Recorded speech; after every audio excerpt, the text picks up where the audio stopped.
Colombia பல்கலைக்கழகம். கணித பேராசிரியர் பாடத்தை துவக்கினார். பாடத்தை துவக்கிய சில நிமிடங்களிலேயே அந்த மாணவனுக்கு உறக்கம் கண்களை சொக்கிக் கொண்டு வந்தது.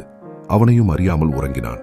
திடீரென மற்ற மாணவர்களின் சலசலப்பு சத்தம் கேட்டு கண் விழித்தான். கணித வகுப்பு முடிந்து பேராசிரியர் வெளியேறியிருந்தார்.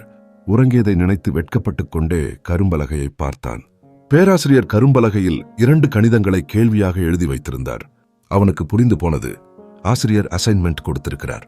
உடனே நோட்டில் அந்த 2 கணித கேள்விகளையும் எழுதி கொண்டு வீட்டிற்கு புறப்பட்டான். மீண்டும் 2 நாட்கள் கழித்து தான் கணித வகுப்பு வரும். அதற்குள் அதற்கு விடை எழுதிவிடலாம் என நினைத்து வீட்டில் உட்கார்ந்து கணக்கிற்கு விடை எழுதி பார்த்தான். வரவில்லை. வகுப்பறையில் பாடத்தை கவனிக்காமல் போனது எவ்வளவு பெரிய முட்டாள்தனம் என்பதை எண்ணி தன்னை தானே நொந்து கொண்டான். யாரிடம் விடை கேட்பது என்றும் தெரியவில்லை. தொடர்ந்து 2 நாட்கள் நூலகத்திற்கு சென்று புத்தகங்களை எடுத்து அதிசிரத்தையுடன் படித்து கடுமையாக போராடியதில் ஒரு கேள்விக்கான விடை வந்தது. இன்னொரு கேள்விக்கு தீர்வு காண்பதற்கு அவனுக்கு நேரம் கிடைக்கவில்லை. மற்றொரு கேள்விக்கு பதில் எழுதாமல் போனதற்கு கடுமையாக திட்டு கிடைக்கும் என நினைத்துக் கொண்டே 2 நாட்கள் கழித்து வகுப்பறையில் உட்கார்ந்து இருந்தான். கணித பேராசிரியர் வந்தார். பாடங்களை நடத்தினார். வகுப்பு முடிந்ததும் வெளியே கிளம்ப தயாரானார். அவனுக்கு ஆச்சரியமாக இருந்தது. அசைன்மெண்ட் கொடுத்ததையே பேராசிரியர் மறந்துவிட்டாரோ? எழுந்து பேராசிரியரிடம் சொன்னான். சார், நீங்க அசைன்மெண்டாக கொடுத்த 2 வினாக்களில் ஒன்றுக்கு விடை எழுதிவிட்டேன். மற்றொன்றுக்கு விடை எழுத நேரம் கிடைக்கவில்லை.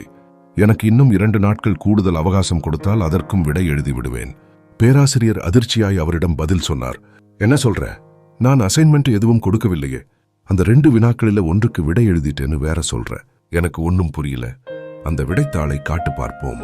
மாணவன் காட்டினான். படித்து பார்த்த பேராசிரியர் அதிர்ந்து போனார். இதுக்கு விடை எப்படி கண்டுபிடிச்ச?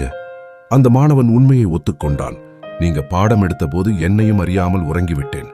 மற்ற மாணவர்களிடம் இந்த வினாக்களுக்கு விடை கேட்பதற்கும் நீங்கள் வகுப்பறையில் என்ன பாடம் நடத்தினீர்கள் என்பதை கேட்டு தெரிந்து கொள்வதற்கும் நேரம் கிடைக்கவில்லை. அதனால் நானாக முயற்சி செய்து பல புத்தகங்களை படித்து விடை எழுதினேன். பேராசிரியர் அவனை கட்டிப்பிடித்துக் கொண்டு ஆனந்த கூத்தாடி சொன்னார். உலகின் மிகச்சிறந்த கணித வல்லுநர்களாலும் தீர்க்கப்பட முடியாத பல கணக்கு வினாக்கள் இருக்கின்றன. உதாரணமாக அவற்றில் 2 எழுதுகிறேன் எனச் சொல்லி நான் எழுதிய வினாக்கள் தான் அவை. அதற்கு நீ விடை கண்டுபிடித்து இருக்கிறாய் என்பதை நினைக்கும் போது என்னால் ஆச்சரியத்தையும் ஆனந்தத்தையும் கட்டுப்படுத்த முடியவில்லை. அந்த மாணவன் முதல் வினாவிற்கு விடை கண்டுபிடித்த 4 தாள்கள் இன்னும் கொலம்பியா பல்கலைக்கழகத்தில் இருக்கின்றன. அந்த மாணவன்தான் உலக புகழ்பெற்ற அமெரிக்க கணிதவியலாளர் ஜார்ஜ் பெர்னார்டு டான்சிக்.